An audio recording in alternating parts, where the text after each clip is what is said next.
Hello out there in YouTube land. Sorry I'm late with this, but this is going to be my review of the comics that came out on the 11th of July 2018.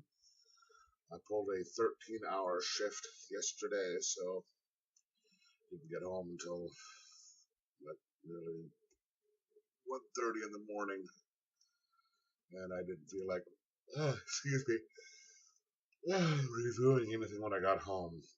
So I'm doing this now. I'm going to make this quick because I still need to get a little bit of sleep before I go back to work for another 10 hours or so. Excuse me. Let's get this started. True Believers. No number to it. The Hulk versus the Thing. It was pretty interesting just to see it, but it was, excuse me, it was a little dated, with the way the Hulk was and the way the Thing was. It was a fun read, but it sort of reminds you of the way things were written back in the 60s or 70s. I'll give it a 3 out of 5 just for I can't even think of the word right now, but just for the sake of it being old and fun. The Crow, Memento Mori. This has gone. I started out loving this series, and excuse me, the end of last issue sort of ruined things for me a little bit by revealing who the bad guy was. And this issue sort of explained why the bad guy did what they did and threw an interesting twist in it, which the interesting twist sort of made up for it. And I can't tell if this was supposed to be the last issue or not.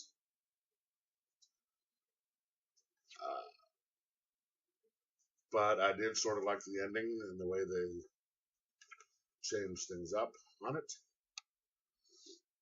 So it kind of redeemed it a little bit.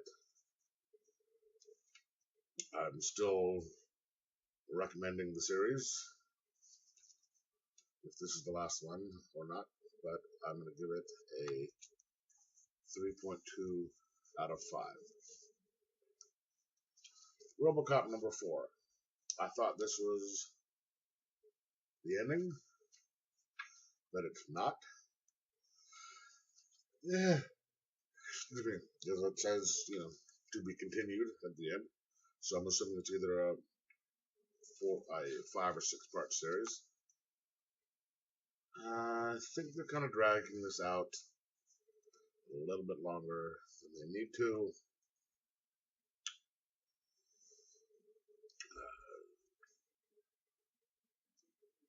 Trying to put too much side projects into it, too much characterization in there that isn't necessary for like minor characters that shouldn't even be in there, and then trying to put a little bit too many twists and turns in it. So this one should have been a little earlier. I'm going to give it a excuse me, 3.0 out of 5.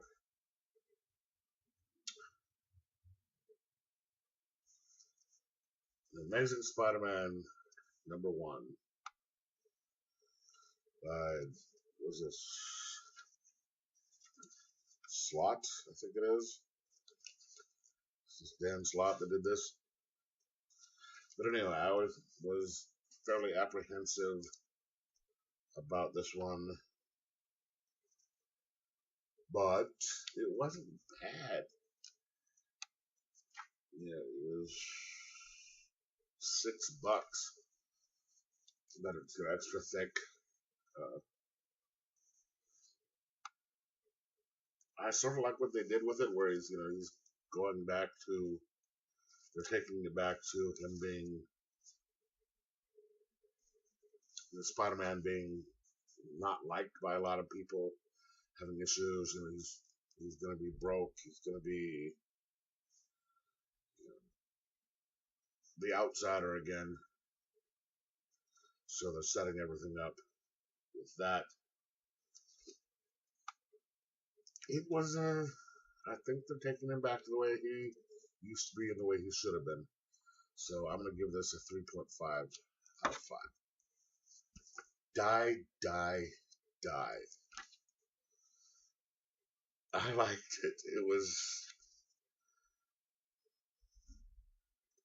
was a fun issue just for setting up. They were able to set a lot of exposition into this, a lot of backstory into this in a fun way. Excuse me. They were able to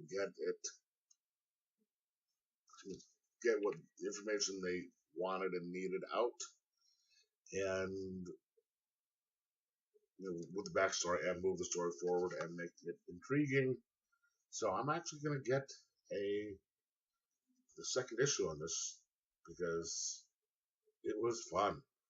I'm going to give it a 3.75 out of 5. Daredevil number 605. It looks like this is the end of the Matt Murdock, Mayor of New York City story arc. This is probably going to be the end of the time I picked this up. But it was good. It was a fun run.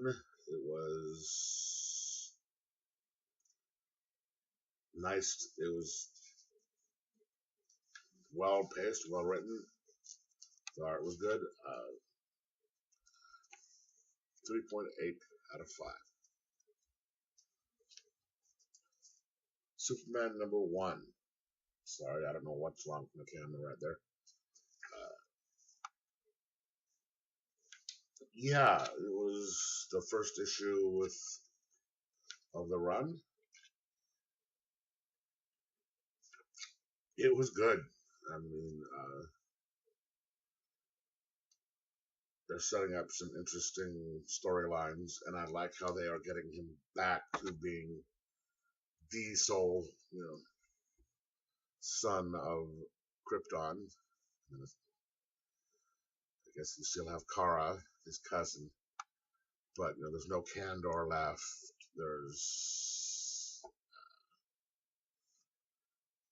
They're getting fewer and fewer Kryptonians left. I know his father's still around, and General Zod, but they're reducing things down, and I think Bendis is doing a good job so far.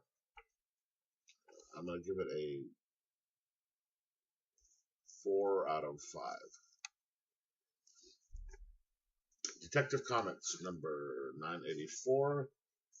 This is part 2 of the story arc, and it's Karma Comes to Gotham. This is the first full appearance of Karma. They had him appear in the end of last issue.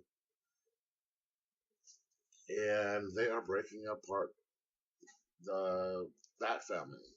And I think they're getting Batman back to working on his own.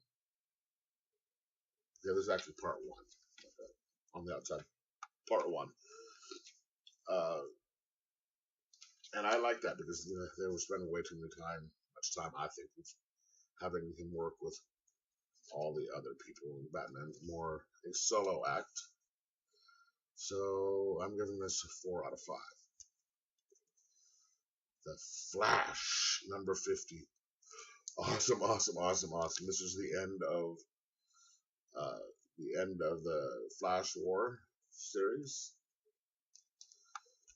I was kind of hoping that they'd get it down to one or maybe two flashes, especially between like Barry and the original Wally West. They didn't, but they did resolve a lot of issues. Prove that Wally is the fastest Flash, but my generation, Barry Allen is the Flash, and I like how they kept him there. But so they resolved everything and set up some stuff for in the future. Excuse me. And changed the Flash mythos forever. So I'm gonna give this a 4.4 out of 5. The last one, Haunted Horror, number 34. Yes, I love these old reprints of the horror comics. This is a fantastic series. I mean, it is stuff that is reprinted, 4 or 5 different stories in it, but it's just so fun to read these old comics and see how the twists and turns in the horror stuff. I'm going to give that a 4.6 out of 5. If you love old like 1930s horror comics, the stuff that inspired the Tales from the Crypt type of things, you need to pick this up. All right, so that's it for this week. Let me know what you thought. Let me know what you picked up, and talk to you later. Like and subscribe.